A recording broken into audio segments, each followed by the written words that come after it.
One of the first Hetzers to come off the production lines was presented to Hitler on the occasion of his birthday on the 20th of April 1944. This new variation on the Panzer 38T chassis marked a radical shift away from the conventional tank hunter with its highly vulnerable open-topped crew and gun compartment.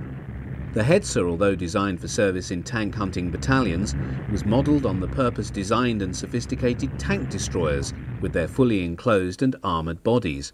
It was for this reason that the Hetzer was classified not as a Panzerjäger but as a Jagdpanzer. Production of the Hetzer began at the Skoda works and at BMM in May 1944 with the phase-out of the Marder III. Primary armament remained the 75mm gun. While the enclosed armoured body offered the crew far better personal protection than the earlier tank hunters, it also led to cramped conditions, making movement within the machine quite difficult.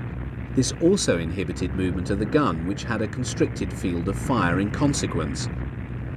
In spite of these limitations, the Hetzer became one of the most effective and frequently encountered vehicles serving in the German army in the last year of the war.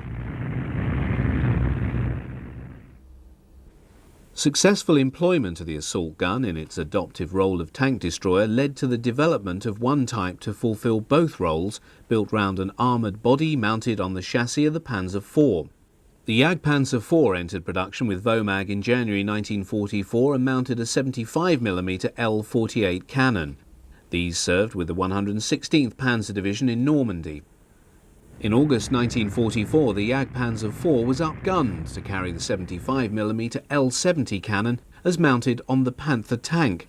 As the weight of the gun made the chassis nose heavy, the rubber tyres on the first two bogies were replaced with steel wheels. Parallel to the Panzer IV 70 built by WOMAG was a variation produced by Nibelungenwerke of Austria. A modified Jagdpanzer IV body was grafted directly onto a standard Panzer IV hull. This led to the Panzer IV 70A, distinguishable from the WOMAG model by its vertical sides.